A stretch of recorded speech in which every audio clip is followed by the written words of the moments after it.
Welcome to Behind the Paranormal with Paul and Ben Eno. What is it like to die? Is it the same for everyone? Is a near-death experience a true taste of the real thing? Hello and welcome to the 715th edition of Behind the Paranormal with Paul and Ben Eno. I am Ben here on ON 1240 Radio, celebrating 70 years of broadcasting here in New England's beautiful Blackstone River Valley. And those questions came from my co-host and partner in the paranormal, Paul, and my dad. Today we bring you a take on the ultimate question, will I be okay? And we welcome your calls and emails during the show. It's 800-449-1240 from anywhere in the U.S. or Canada. Or if you'd like to send an email, it's paul@behindtheparanormal.com. So Nancy L. Dannison recently retired in Ohio after 36 years of practicing law with a specialty in Medicare fraud defense and general health. A magna cum laude graduate of Morris Harvey College, Nancy earned her doctorate in wow, I cannot Jurisprudence. Jurisprudence. Jeez, I'm sorry. I'm sorry. It's early, kind of, on a Sunday. No more peanut butter for breakfast for you. No, actually, it was lack thereof of breakfast. Right. So she received her doctorate from Ohio State University College of Law. She was for many years recognized by Martindale-Hubbell's Bar of Register of Preeminent Lawyers as one of the top 5% of lawyers in the United States. In 1994, however, things changed, and that's the subject of today's show. Nancy Dannison, welcome to Behind the Paranormal. Well, thank you so much. I'm so happy to be here. Okay, great. Oh, well, it's great to have you. So let's start at the very beginning, because that is a very good place to start. So what happened to you in March of 1994? I was in the hospital for removal of 3 lesions in my right breast. It was called an excisional breast biopsy. They were just going to take the whole thing out at once. And because the tumors had not formed lumps that you could feel, the radiologist did what's called a needle localization procedure, where she stuck a large bore needle with a wire inside of it into the center of the 3 tumors to leave it in as a marker for the surgeon to know where to cut. And this was all done using a mammogram machine, and it took about, 4 or 5 or 6 times to get it right. We had to do the whole procedure twice. And I was allergic to the local anesthetic. Oh, boy. And didn't know it. And the radiologist and the radiology technician left the room. And shortly after they left the room, I left my body. And it was a slow process of pulling out of my body, and then all of a sudden I was standing in front of it, and I looked back, and I could see my body sitting in the chair, and I went, wow, I didn't know you could do that. And then I went into a black void that wasn't scary, and I recognized it, and I said, oh, I know what this is. I'm supposed to go into the light. And as soon as I thought the word light, it was there, and I went into it, or it came into me. I spent quite a long time in the light trying to diagnose my condition and what had happened to me. And while that was going on, I was flooded with unconditional love and acceptance. It was like every pore in my body was open to this love, and it was going through me, and I could feel like I was no longer made of flesh. I was just made of molecules, and this love was going all over my molecules. And at the same time, I was getting all this information into my head, like the answers to questions I'd asked at various times in my life, and just huge downloads of information, the largest of which was the fact that I was never a human, that I am a spiritual being, and I was only inhabiting a human body in order to see what human life was like, which kind of blew me away. And then I started realizing that, hey, I'm the same person in the light that I was in the body. I even have the same warped sense of humor. After I started getting all this information, I looked back. I was surveying, my emotions and my sensations and what I could do and what I couldn't do, and I realized I could see through the back of my head. So I was looking through the back of my head, and I could see down below me on Earth, there was this body sitting in the radiology room with a wire sticking out of her breast. And at first I didn't recognize that it was me. And then after a while, I thought, holy cow, what was all that vanity about? She doesn't look like that much now. And I realized I just couldn't believe that I ever thought that was me. Once I looked down and I saw, this body sitting there, and I realized, the body's definitely on Earth, and I'm definitely not on Earth. So what on Earth is going on here, or what off Earth is going on here? And I started to think, I couldn't have died. You go through a tunnel before you die, and I never went through a tunnel. And then, boom, I'm in a tunnel. And it's not like this beautiful, celestial whirlwind with angels and loved ones surrounding me. I get dirt. Smelly dirt, cold dirt. It's like a railroad trestle tunnel from maybe the 1930s or something. And it's damp and it's uncomfortable. And I'm saying to myself, I only got this tunnel because I thought tunnel. And I thought, I couldn't have, created this tunnel on my own. So I thought, I'm going to do an experiment. And I did an experiment. And I realized with two more experiments that I created my own physical reality. And it was just as real as anything I'm experiencing today. And somehow that knowledge and that experience of creating those physical realities convinced me that I was dead, or that my body was dead. And once I had that knowledge, these 5 lights appeared in the distance. And I said to myself, well, this is a typical Danielson moment. I heard you're supposed to go into the light, and I get 5 of them, and I've got to pick the right one. And all of a sudden, a voice, not my own, came into my mind and said, it doesn't matter, just pick one. And as soon as I started moving toward one of the lights, they became beings of light. And I recognized them as my most beloved, deepest, most wonderful, loving friends from all eternity, none of whom I'd ever known on Earth, none of whom were my relatives.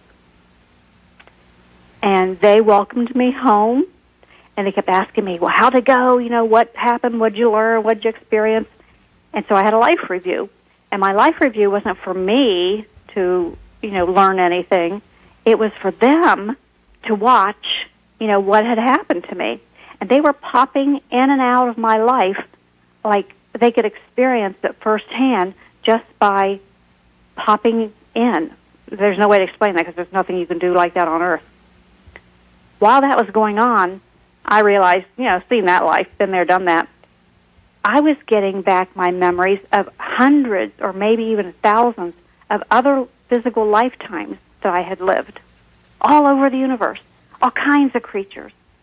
And I was flabbergasted that I could ever have forgotten all that. I remembered every single moment of every single life. Okay. And then, there's lots more. No, please go ahead. This was the longest near-death experience on record. No, I don't think so. But please go ahead. You're giving us lots of questions as you go, so please proceed. Okay. I realized after I got back all of my memories that more information was coming into my head. I was getting information about how we manifest physical reality. And then I realized that if I focused on a particular topic, I could get the answers to whatever questions I wanted. So I asked, who am I? Who's God? Where's heaven? What's the purpose of life? Why was I on earth? Where's hell? And what's the one true religion? And I got all the answers. And they weren't anything like anything I had ever learned in 43 years of Catholic education and training and religious instruction and going to Mass. And I was angry. I was angry that I hadn't been told the truth. Mostly I was angry that I thought everybody knew the truth but me, and they just wouldn't tell me. Mm-hmm. And, what I just learned in the afterlife was the truth. And in response to my anger, I was shown a documentary of the entire history of Earth from its creation to its demise and how religions developed and how they got to be the way they are. And that kind of calmed me down. And as that was going along, I was being told, this is what happened, and this is, I was given an explanation along with the movie. After that, I was asked by my 5 light being friends, to come on, we're going to the next stage of the afterlife. And that next stage was I could merge into their lives and live things that they had lived in the physical world the same way they were popping into my life during my life review. And I spent a lot of time like vicariously living their lives, popping in and out of scenes from their lives. And I could be in one life or 2 or 3 or 4. I was combining my energy, and we were a collective being. And I was told that I had to get used to that feeling of being a collective being before I could go further. And the going further part was merging into our Creator, what I call Source. And I journeyed through kind of like layers and layers of energy, during which time I saw and remembered the creation of this universe and how it all got started and how it all formed and, where everything came from. I understood it completely. And after that, I was given the knowledge that I was never a separate being from the Creator, that I have always been a personality or a character, like a novelist has a character within the Creator's mind, and that I chose to take on this personality that was inside Nancy and that was inside all these other creatures in the universe in order to experience what it was like. And after I got all that, I said to myself, wow, somebody ought to tell those people back on Earth. And I didn't mean me, but the next thing I know, I'm on my way back to my body. Okay. And here I am. All right. What you say is not just fascinating, it corresponds almost exactly with our opinions based on, what do we got, a combined almost 60 years of experience with dealing with various things. Now that sort of dramatic thing has never happened, at least the way you described it, never happened to me, Nancy. I don't know about Ben. I don't think so. I'm your father. I would have known if you'd almost died. So that is true. However, there are some terms we'd like to run by you. And, of course, this experience happened to you, not to us, so you know best. But maybe you would recognize some of the things in 1 or 2 of these terms. There's a phenomenon that I began to run into in the 1970s. We call it the flashing nexus, where people somebody would be, it wouldn't even be sometimes in a medical, traumatically a medical situation such as you were in, but sometimes yes. Other times would be sometimes just in the course of normal daily life, there'd be a consciousness change or shift or altered state of consciousness, and people would somehow be someone else. All of a sudden, the first one I ran into, the man was on the operating table. All of a sudden, he was the doctor. And he kept his sense of humor because it's a good thing he had all the doctor's memories and imaginations, because he was operating on himself and all his knowledge, or else he might have messed it up. Then all of a sudden he was the nurse, or he was someone outside driving by in a car. The experience of not being the island that we often consider ourselves to be. And you've described that beautifully, I think, in many ways. So in our terms, you might have been in the nexus, the center of being, where you have the experience of no self, of other selves, and of the super self, if you want to say. Now, that's all theory, but I mean, we do, think that, and we weren't. I've never heard you tell your story like that, and it really does kind of match much of the things that we say. And the idea of encountering states of consciousness where everything we know, as we would put, everything we know is wrong in this limited paradigm that we live in here and now, really rings a bell with us. One of the questions might be, were you really dead? But that doesn't seem to make any difference to the experience. I mean, were you clinically dead? I wasn't declared dead because I was alone when it happened. Okay. And I didn't get back into my body until after the radiologist and a radiology technician came back into the room. Okay. And once I was in the body enough that I could speak, I said I passed out. And they came over, and they called a nurse from outside who came in, took my blood pressure, and it was 60 over palp. Palp meaning you can feel it, but it doesn't register on a really blood pressure cuff. Pretty awful. And it took a half an hour for my blood pressure to come up to normal. And I had later I had an MRI that showed extensive brain damage from lack of oxygen. Yeah. Oh, yeah. Yeah. Okay. All right. Now we have a question. And my doctors called it an incident. They didn't say I died. They said I had an incident. Geez, they could be and politicians. they had somebody stationed with me the whole rest of the day. But the notion that it can be very jarring to realize that we're not. Would you agree with Dr. Amit Goswami's statement that there is really no such thing as that the sense that the well, how did he put it, Ben? The sense of individualism. There is no self, only a sense of self-reference. A sense of self-reference. That the sense of self itself is kind of an illusion. You seem to have described that. But would you agree with him? I don't really know what he means. Okay, well, for example, our society our spirituality in the West is rather odd in that the idea, okay, you're born and all of a sudden you're yourself forever. You people expect to remain themselves after they die, and not only that, they expect to remain themselves forever with the sense of self. That's very eccentric in the history of human spirituality. Other spiritualities have the sense of what you've described, which is becoming part of the whole. True. No, we do. Once we are created as a personality within Source's mind, this is what I lived and this is what I was told, we become what I would call an eternal personality until we reawaken to the knowledge that we are just a character in Source's mind.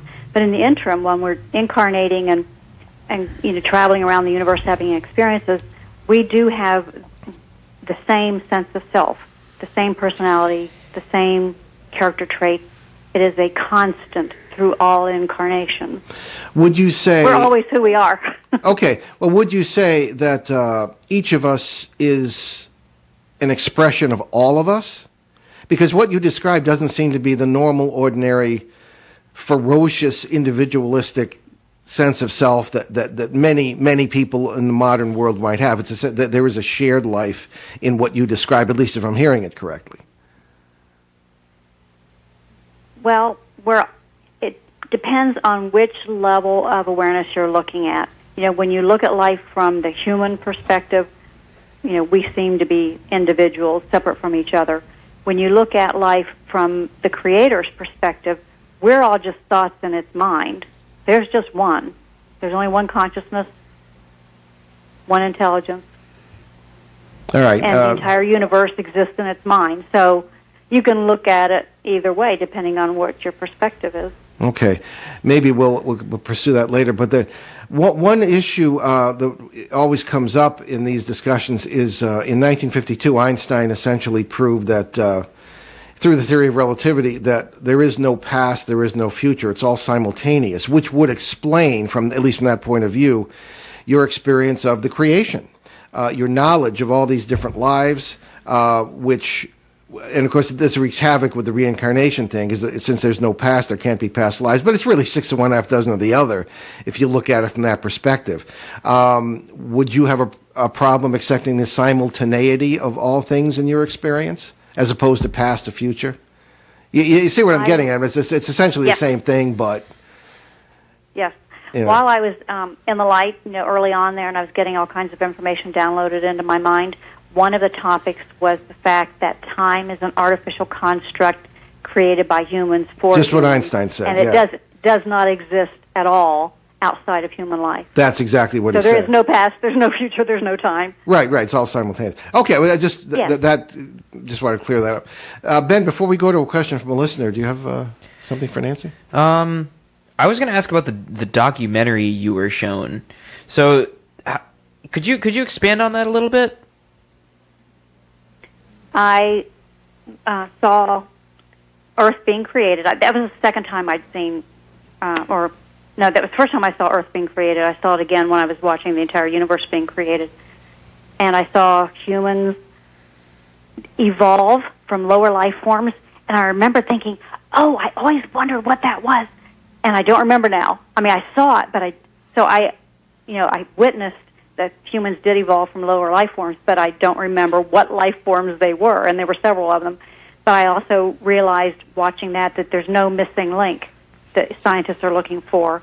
I have bits and pieces of memories from things like that.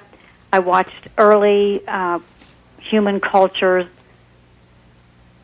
that were so superstitious about the effects of natural phenomena like wind and rain and seas and all that they created gods out of them and started offering sacrifices to them and an attempt to curry favor. Yeah. And then I watched all of the creation of the modern-day religions. I got all the way through the first century before I realized, hey, I didn't see any Jesus in there. And I went back and I watched the documentary again, and I saw that there was no human being as described in the New Testament called Jesus who lived that life and had those experiences. That was a kind of a conglomeration of lots of people's lives and lots of experiences that people were having in the first century. And then I went on and witnessed the entire future of human life, and I saw the earth being destroyed or becoming uninhabitable. It wasn't destroyed like blown up, but it became uninhabitable. And I don't remember what caused it. All I can remember is that I thought to myself at the time, oh, it goes the same way Mars did. Because I had seen Mars as a green, vibrant, living planet. Yeah, there's some belief in that direction by scientists, yeah. Yeah. All right. What I want to get to a question from a listener here, but how do you, and of course, the historicity of Jesus and all this business. I mean, why do you think that whoever was showing you this was so interested in getting into such detail about Christianity? I mean, did they get into Zoroastrianism or Buddha? Was it just Christianity? Or yes. No, it was all religion. All religion. That's an awful lot of religions. I mean, religion is a response to people's experience of what they think is God. Yes. Yeah. So, all right. Well, how do you know what you were shown was true? Any of it? There's a sense of reality in the afterlife that is a zillion times greater and stronger and truer than anything we experienced in human life. And also, I remembered it. I didn't know what was coming next. I didn't know what answers I was going to get. But once I got them, I remembered, I knew this before I incarnated into Nancy. Okay. All right. Well, fair enough. Why don't we get to a question here? This is from Mark. Do not know where Mark is from. It's kind of long, Ben, but we'll use it to your editing skills to... yes. We got a break in a few minutes. Alrighty. So Mark from nowhere writes to us. Hi, here are a few questions I would like answered by Nancy. If everything exists solely in Source's mind, then... Source with a capital S. Yes. Source with a capital S. Source's mind, then what happens to the native consciousness of human animals when they die? It's gone. Oh, okay. To the extent that the humans would recognize that everything exists within Source all the time. There's no past, future. Everything exists within Source. The memories of every manifested creature that Source ever created are still there. So Source remembers. So the sense of self really is a sense of self-reference, if Professor Goswami wants to put it that way. Oh, okay, and now I get it. Okay, all right, yeah, well, that's what he says anyway, yeah, okay. One of the few physicists who'll come on the show and tell us that he thinks we're pretty much right, so. Okay, so next... light beings are imaginary characters in Source's mind, but cannot be said to die because there is really only one consciousness. So how is it that the consciousness directly associated with manifested creatures disappears when they die? Why don't we take our break first before Yeah, we get into that? So that might be a complicated a little bit Okay. before we continue. Anyway, in the midst of our very complex and deep thoughts here today, we are Behind the Paranormal with Paul and Ben Eno on WOON 1240 in New England's beautiful Blackstone River Valley, celebrating 70 years of broadcasting here. Wonderful, wonderful station and great people. So we'll be right back with our great guest, Nancy Dannison, in just a moment. Stick with us.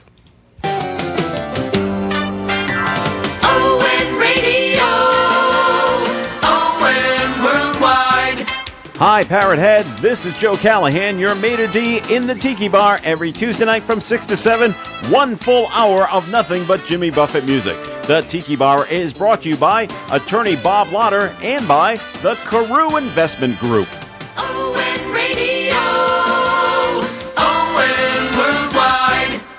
Okay, welcome back. This is Behind the Paranormal with Paul and Ben Eno on WOON 1240. And we will mention some charities in our announcement period, and we hope that you'll consider supporting them. A lot of veterans charities, American and Canadian, and certainly a lot of great stuff going on in Los Angeles with Tony LaRae and the Youth Mentoring Connection out there. We'll remind you of that toward the end of the show. But right now, let's get back to our terrific guest, Nancy Dannison, who was a recently retired from a career in law after a tremendous experience in 1994 with this afterlife situation that she's describing to us in great depth and detail. So, Ben, why don't we get back to, why don't you restate the question from Mark, one of our listeners, that we left off with before the break. Okay, so let us continue with Mark's questions. He continues, light beings are imaginary characters in Source's mind, but cannot be said to die because there is really only one consciousness. So how is it that the consciousness directly associated with manifested creatures disappears when they die? And if the consciousness does not in fact disappear, then what sense do humans actually die? Then in what sense do humans actually die? There we go. Okay. Where I'm using terms that I've created myself to try to describe what I learned in the afterlife, and I know who Mark is, and he's asked me this same series of questions before in many, many emails. Oh, good for you. We have no idea. And he's taking things too literally. I think the best way that I've come up with as how to explain and articulate it is like dreaming. We are able to dream because Source is able to dream. And when we go to sleep at night, we, the souls inside the bodies, create these little movies. And in the movies, we're one of the characters, and we feel like we're inside that character experiencing what it experiences in the dream, talking through it, interacting with people through it, the same way we experience human life from inside a character. And then we have dream characters that we've created. They're usually people that we know or have seen on TV. Well, at least mine are people I've seen on TV. Those all are our own consciousness. We're the dream character that's us. We're the dream character that all the other characters in the dream are. There's only one consciousness that works there in the dream. The same is true with Source. Source imagines physical matter, characters, creatures, things, and they have consciousness that's Source's consciousness. It then, in my way of trying to explain things, creates these mental characters. I call them light beings because that's what they look like to me when I was in the afterlife. They look like beings of light. Mm-hmm. And other near-death experiences have called them that too. Source created these characters in its mind that I call light beings, and that's what it puts into physical matter in order to experience physical life. So it's the same thing we're doing when we put our consciousness or our awareness or our viewpoint or our perspective into a dream character. Source is putting that into all kinds of characters and things and phenomena all throughout the universe. It's Source's awareness. So you can't use the word consciousness and really parse it out the way Mark wants to do and literally say something dies or it doesn't die, because it's all one mind thinking, one consciousness, one awareness. It's always there, always will be there in memory. And to me, it doesn't make, there's no benefit to trying to argue, whether a human creature really dies or it doesn't. The physical matter decays. We all know that. It's science. All right. The soul inside is who we are.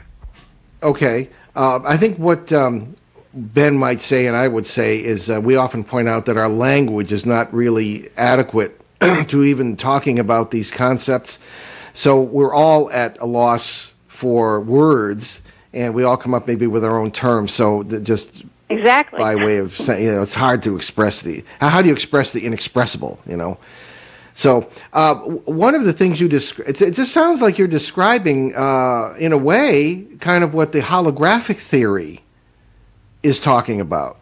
The holographic theory in physics, that it's that we are all projections, because nobody wants to say projections necessarily of what. There are theories that range all the way from aliens to something like you described, source or God or whatever. Are you familiar with the holographic theory, and do you think that what you saw kind of matches that? I think I used to know about that, but when I it's not that. In college, I blew up the lab, so that's how good I was. Right. So I don't remember. Okay, I like how you put that. Yeah, but again, terms and this sort of thing. One of them, we find that, and we don't necessarily bring it up deliberately, but people hear about my seminary background, and they want to talk about God and the paranormal. And we found that we gave a really popular talk for the first time this past season, and people were just head over heels interested in the idea of God, whatever concepts there may be of that, the history of it, supernatural beings that our ancestors may have thought that they were dealing with, and all that sort of thing.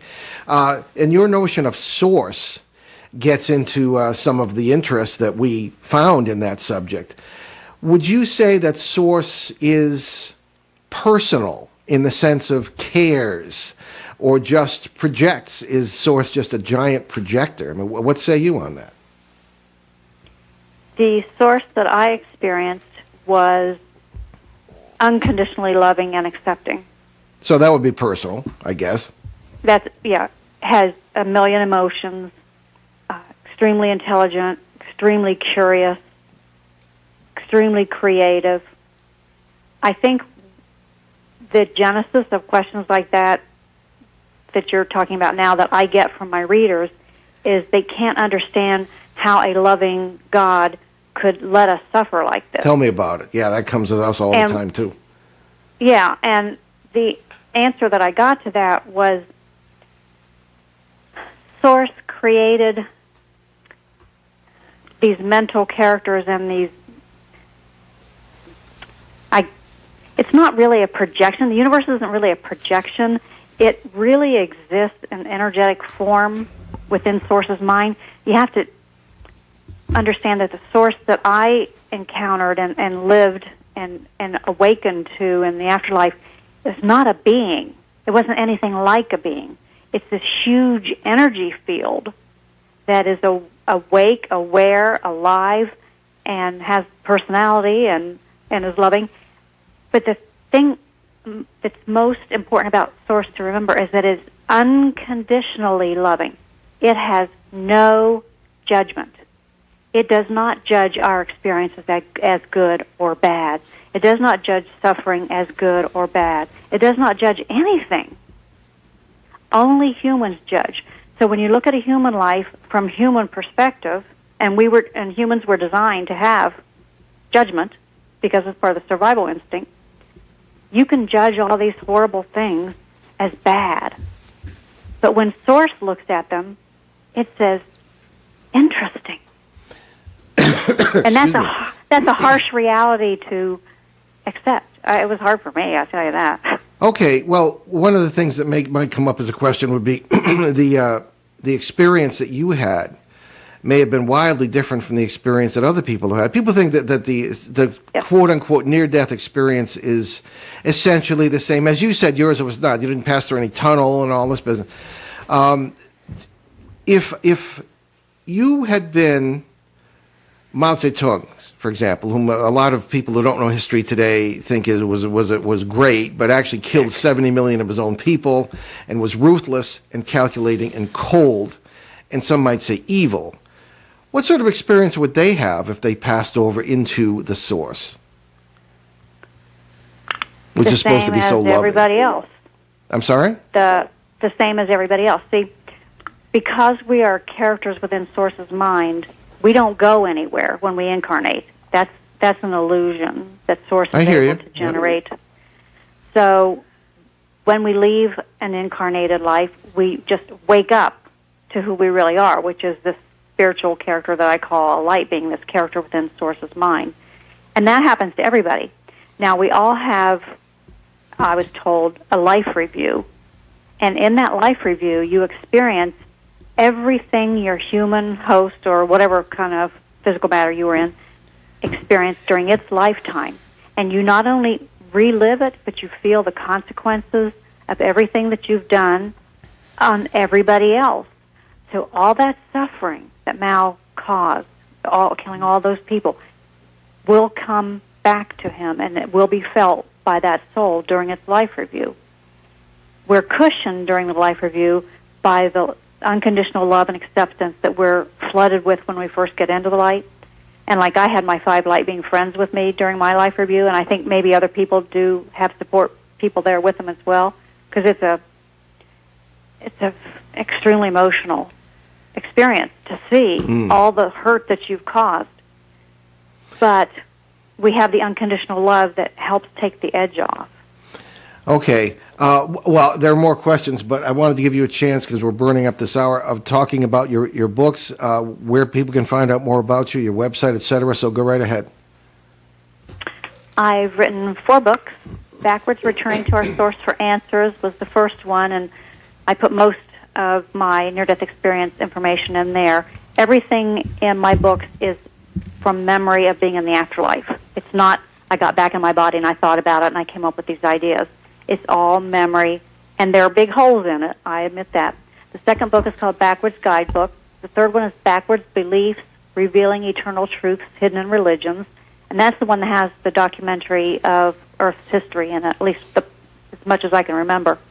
And then my latest book is called Answers from the Afterlife, which is questions and answers, questions that people have asked me over the years and the answers I've given them. You can buy them at BarnesandNoble.com, Amazon.com, eBay, all kinds of online stores. And my website is backwardsbooks.com. Okay, great. Why do you call it the afterlife? In the sense of, if it's just, is it not just life, if what you say is true? Yes, it is just life, but most people are familiar with the term afterlife. Okay, because we have problems with time, as you can see. I'm on your side with that one. Yeah. It's just terms, and people would kind of relate to that. But we find a lot of the old terms have baggage, so I don't know, whatever. But yes, that's exactly why I try not to use very many of them. Okay, all right, hear you. All right.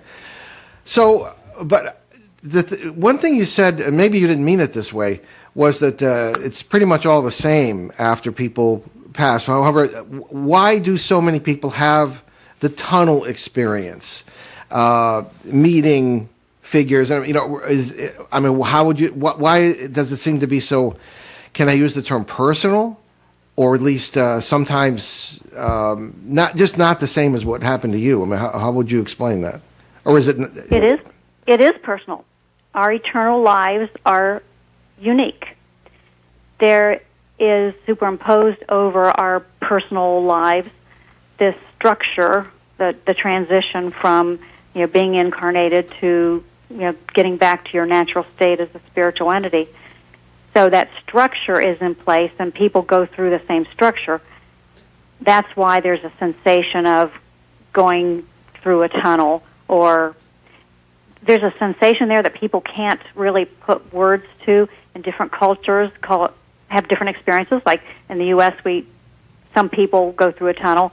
In other countries, they may go into a cave or across a meadow or across. Depending on how ancient the culture is, I know. Yes, yeah. And so it's once we get out of physical matter, we have the spiritual ability to create physical matter, like I was saying that I was doing in the afterlife with the dirt tunnel. So as soon as somebody gets out of body, they start generating, because they're used to doing it, they start generating this physical matter environment that they expect. And so if your expectations are different, what you get is different. Okay. Were you nobody really knows the answer to this, but were you creating physical reality? And I did pick up on that when you said that. Or were you experiencing, as we see in this flashing nexus term we used, the experience of a parallel life that is already existing and that you're already living, as is postulated by some physicists and that we happen to subscribe to? Well, and I believe that too. I totally believed in parallel universes and parallel lives. And I have dreams that hang together as, in my mind, belonging to another person. Tell me about it. During this eternal life or afterlife experience, I saw that there's just one universe. There are not parallel universes. There are not parallel lives. During my life review, I saw that I only had the life of Nancy in physical matter. And I was disappointed. And now maybe that was just my experience. Maybe I'm not complex enough. Yeah, because it's certainly not our experience. Yeah.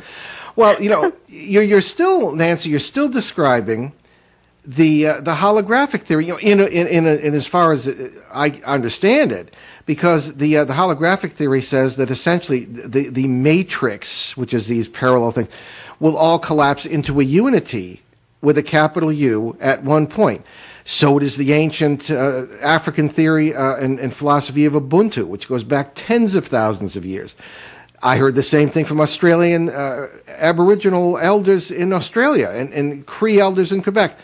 Everything tends toward unity with a capital U. Maybe that's part of what you were seeing, and that there are parallel worlds, but they're eventually all going to collapse into one or join. That's just one way of looking at it, I guess. I don't know. Yeah, I think what you're saying is, because humans do not have a vocabulary for these concepts, everybody's using their best guess at what fits for them. And so we may all be describing the same thing. Possibly. What I experienced was an energy field, and, I saw one universe. I watched it being created. I was given the information that it is now, the word that came into my mind there was on the downswing. It is collapsing back into source. Oh, so we got golfers here, cosmic golfers. I like that. Okay, I'm kidding. Sorry. But anyway, so I was given to understand that this universe is toward the end of its life.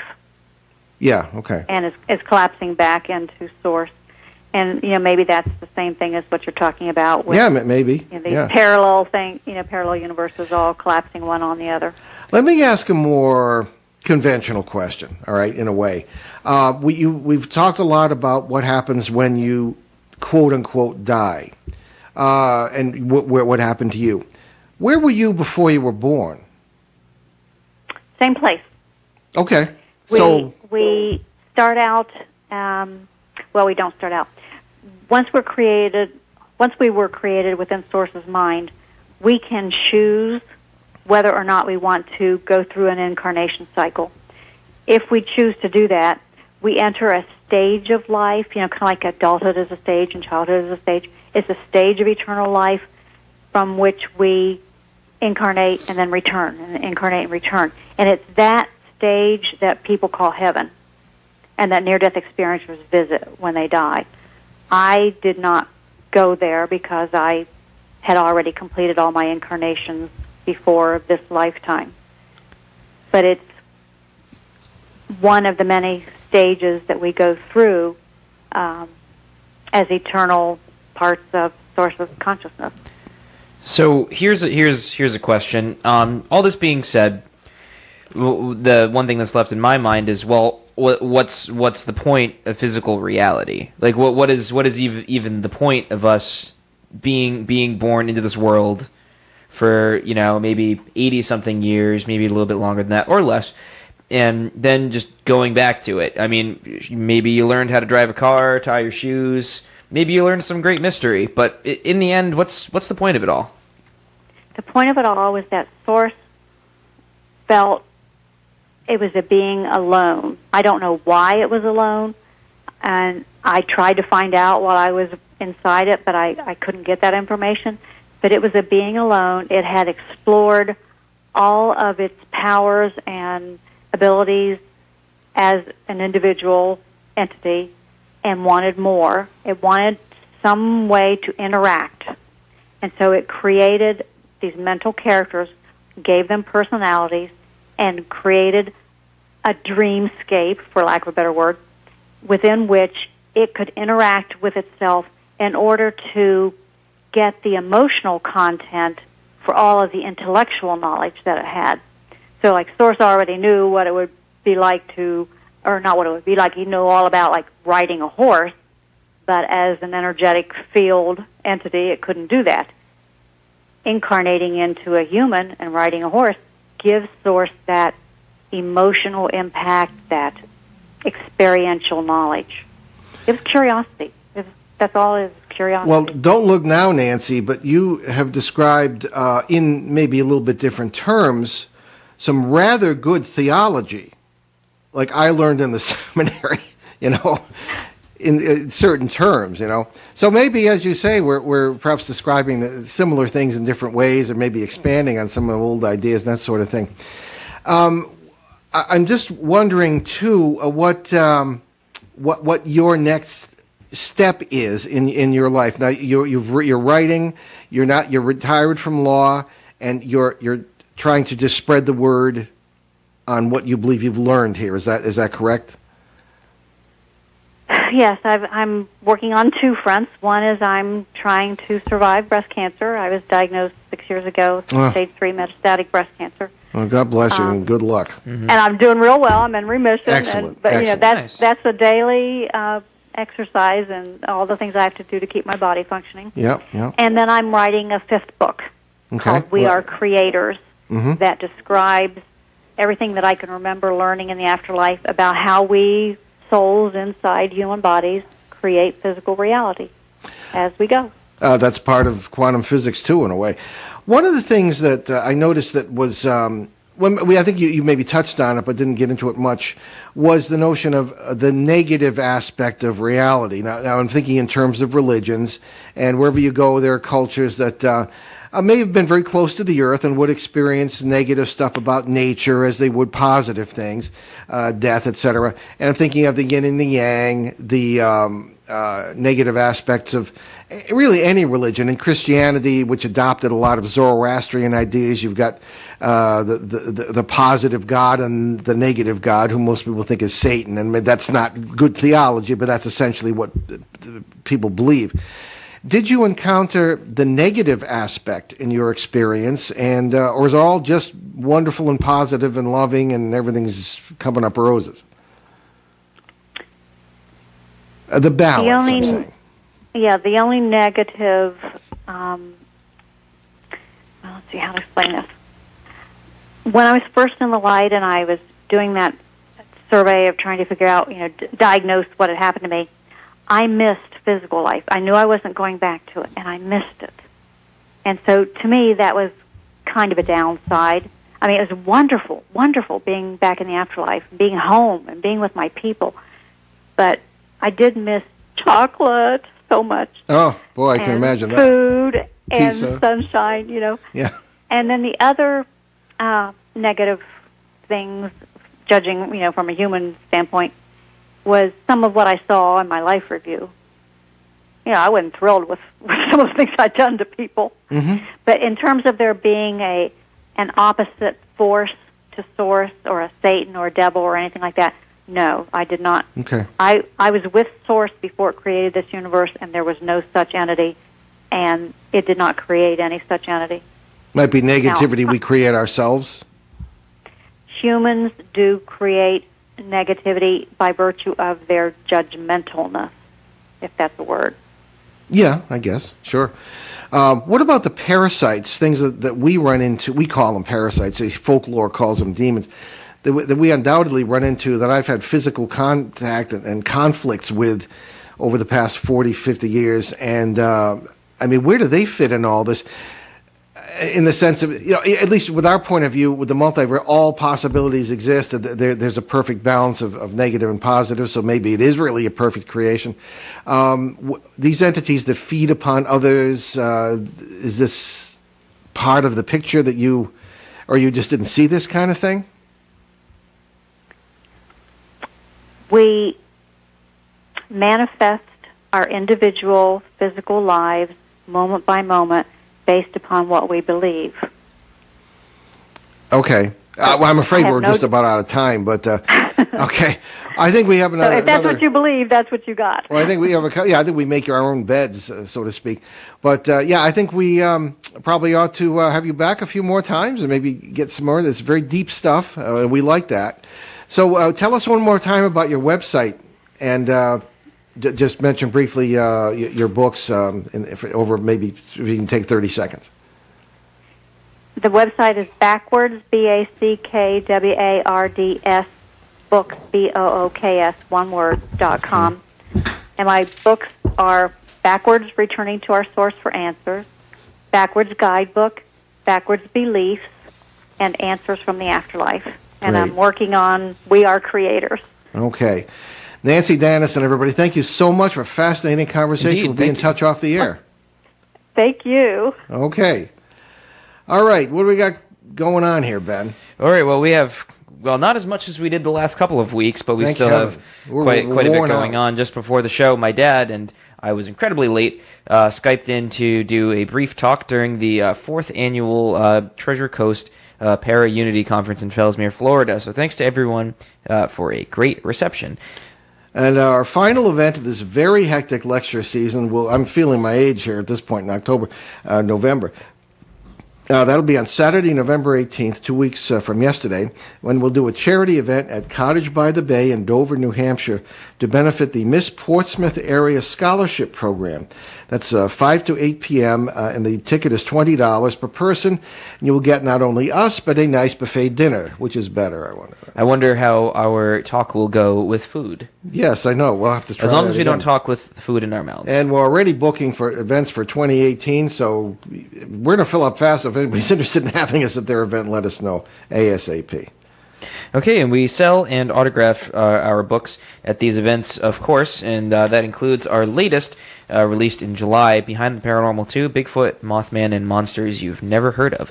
Also available on Amazon.com and Amazon Kindle. And if you can't get to one of our events and you would still like an autographed copy of any of our books, you can get them at the show's online bookstore at BehindTheParanormal.com. Now, our 2016 book, Behind the Paranormal, Everything You Know Is Wrong, is in most bookstores, and if they don't have it, they can get it.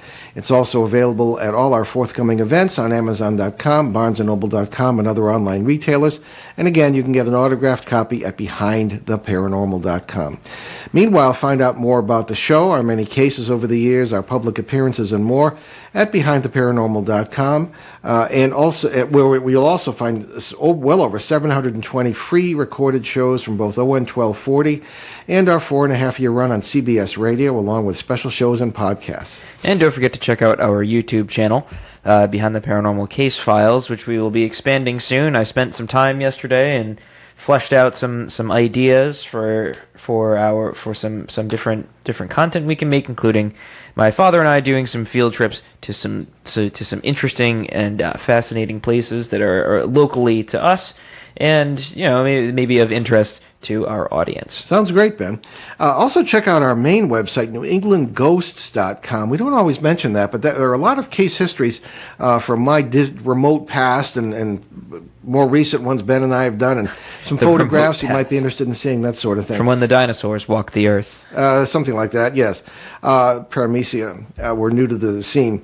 You can find my other books that I wrote just myself years ago on Amazon.com, Amazon Kindle, Barnes & Noble Nook, and all those great sites. And you can also get those from BehindTheParanormal.com, and I'll be happy to autograph those as well. We mentioned our charities as well. Certainly usacares.org, CanadianVeteransAdvocacy.org, and wonderful, wonderful veterans charities. Also, Youth Mentoring Connection in Los Angeles, youthmentoring.org. That's a wonderful organization over there. Tony Lorray doing great things for at-risk youth in that city, and to check that out. What do we got next week, Ben? You forgot about helpforhaiti.com. Helpforhaiti.com, right. There we go. So next Sunday, November 12th, we'll talk about the archaeoastronomy in New England with Dennis Stone, owner and researcher at America's Stonehenge. Okay, we leave you this afternoon with a thought from contemporary American musician Henry Rollins. The month of November makes me feel that life is passing more quickly. In an effort to slow it down, I will try to fill the hours more meaningfully. I'm Paul Eno. And I'm Ben Eno, and thanks for joining us on our great cosmic journey, and we shall see you behind the paranormal. Return to this radio frequency 167 hours from now for another edition of Behind the Paranormal with Paul and Ben Eno.